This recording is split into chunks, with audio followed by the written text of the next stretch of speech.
There are some common mistakes that people make when their parents start to age and they feel like they're under pressure to make a decision about the family home. Most families don't make housing decisions at their best moment. They make them after a fall or a diagnosis or a stressful phone call.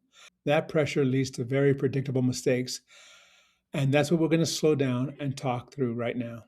In this Salt Lake Valley Real Estate Explainer, we'll walk through some of the most common mistakes families make when emotional pressure drives housing decisions for aging parents. None of this means families are doing something wrong. Urgency shows up when there are health events or there's safety fears, and adult children feel the pressure to step in really quickly. And when they do, then the house becomes the focus. Why? Because it's visible, it feels actionable, and it feels like there's some control amid all of this chaos when you feel like you're under pressure to make a decision. Again, none of this means families are doing something wrong. It just means that they're deciding under stress. When I help families slow this down, I usually look at it through three lenses. Number one, safety and daily function. Number two, financial reality. And number three, family capacity. Let's go through these one at a time. Safety and daily function. What has actually changed? Is it true that your parents cannot stay in the home any longer? Or was this just a hiccup? Was this just something that popped up out of nowhere? Or you recognize it as an inevitable consequence, but it really isn't that urgent. The question is, what has actually changed? And are there some short term needs that can be taken care of before we start making some permanent decisions? Can you add rails? Can you help clear up crowded hallways or start to remove some items that may be impeding walking paths or common tasks like the kitchen? Understand something, the temporary solutions are allowed when it comes to safety and daily function changes. The second thing is financial reality, the cost of staying versus moving. If you stay, you still have to maintain the property, you're still going to have to pay taxes.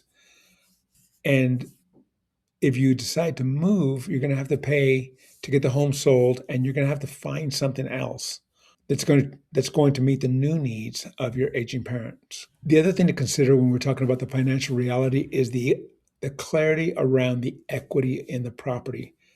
Oftentimes, your parents bought the home quite a while back and the property is paid off, and that leaves a lot of equity, and that equity is tied up in the home. So, when we try to make a decision about what we're going to do with the property, we have to understand what we can do with that money.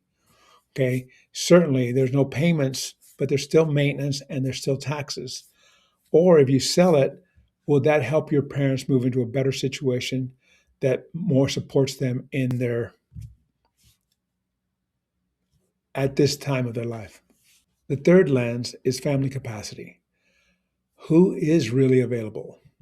How far away are there? Sometimes there's only one sibling around. I've seen this multiple times.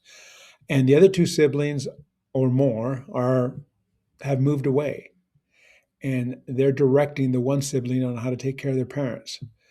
So, who is really available? How far away are they? Are they going to burn out? And is it fair to them to be responsible for everything that's going on with the parents? You don't need answers to everything. You just need enough clarity to avoid rushing. There are several common mistakes, but the first common mistake is you sell too fast after a health scare. Why does this feel reasonable? It feels reasonable because there's fear that nobody's going to be there to help your parents. There are safety concerns, and there's always this desire to do something. We feel out of control. We feel like we cannot make the decisions for our parents, but we try to impose our will on the situation because we have this desire to do something. The urgency feels real, even if the timeline is not. How this usually plays out, there's usually a hospital stay that leads to a family meeting that then leads to a listing or selling conversation. There's no long term plan yet, and decisions are made while people are exhausted. The next thing that happens is once you make the decision to sell, there's the loss of flexibility. And in 6 months, you might regret the decision to sell. And you're going to say to yourself, I wish we had paused. Oftentimes, this leads to the second mistake. The second mistake is letting guilt or family pressure drive the timing. Why this happens? Old roles resurface. There may be one sibling that is louder, other siblings that are unreasonable or unwilling to compromise. And then there's one sibling that feels responsible. And the older parents, they just don't want to be a burden on anyone. So what it creates is resentment. One child is overloaded and decisions that don't age well. Good decisions are shared decisions and not rushed compromises. In the context of our location, the Salt Lake Valley, understand that there are a lot of homes with high equity. So if your parents have held a home for a long time, we've had some rapid rises in equity recently.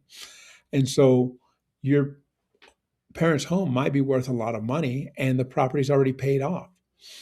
The other thing that happens in the Salt Lake Valley is we have very limited downsizing options. So if you decide that your aging parents are going to downsize into a smaller or more manageable property, there's not that many options available.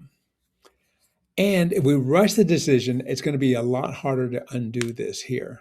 In the Salt Lake Valley, emotional decisions carry even bigger financial and lifestyle consequences because the stakes are higher. You don't need to solve everything at once. Most families just need time and space to think clearly.